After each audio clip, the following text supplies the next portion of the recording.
ఇంకో విషయం కూడా స్పష్టంగా అంటే వాళ్ళది ఎంత బలం అనేది చెప్పేదానికి మీరు కూడా లాజికల్గా ఆలోచించండి. మీ ద్వారా రాష్ట్ర ప్రజలకు కూడా చెప్తున్నా.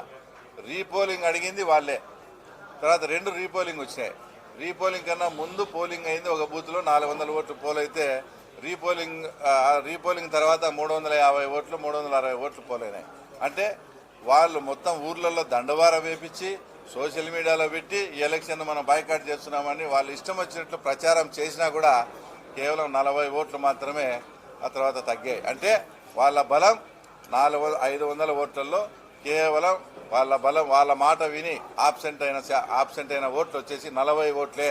ఇప్పుడు ఆ రకంగా క్యాల్కులేషన్ వేసుకునే కూడా ఖచ్చితంగా వాళ్ళకు వచ్చిన 682 ఓట్లు నిన్న వాళ్ళ ఆబ్సెంట్ అయిన విధానాన్ని బట్టి చూస్తే 2 కరెక్ట్గా టాలీ అవుతున్నాయి. అంటే వాళ్ళ బలం 500 ఓట్లలో వాళ్ళు చెప్పితే బాయ్కాట్ చేస్తున్నామని వాళ్ళు చెప్తే వినకుండా అందరూ హాజరైనారు. వాళ్ళ మాట వినింది కేవలం 40 ఓట్లు మాత్రమే అనేది ఆ తర్వాత నేను మీ ద్వారా తెలియజేస్తూ ఉన్నా. ఒక్కసారి మా ముఖ్యమంత్రి గారు ఎంతో ప్రజాస్వామ్యవాది.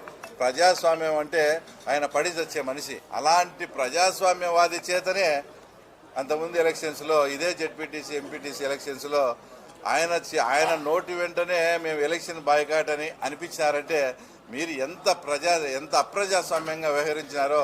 జగన్ రెడ్డి కానీ అవినాష్ రెడ్డి కానీ ఏదో పెద్ద పుడింగ్ అని పెద్దిరెడ్డి రామచంద్రారెడ్డిని కుప్పం వచ్చి ఏమేమో చేశారు కదా. ఇప్పుడు పులిందుల ఎలక్షన్ జరిగేటప్పుడు ఆయన పంపించచ్చు కదా. రాజమౌళిలో రమేష్ యాదవ్ను పంపించినట్టు పెద్దిరెడ్డి రామచంద్రారెడ్డిని పంపించి తర్వాత ఇక్కడ పులిందులో తేల్చుకోవాల్సింది.